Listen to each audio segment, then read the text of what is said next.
Hello, good day. My name is Samuel. You're welcome to 60 Seconds with iStone Development. Come along with me.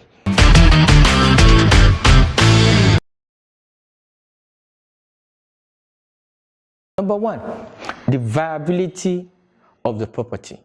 The area of your investment matters most.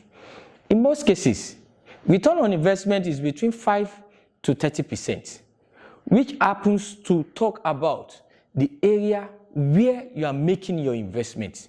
Why take less where you can earn more in a more viable located area? The entity behind the property. Who is the seller of the property? Are they player in the industry? Can you vouch for the integrity of such individual or company within the real estate? You need to confirm this so that you will not fall into the wrong hand.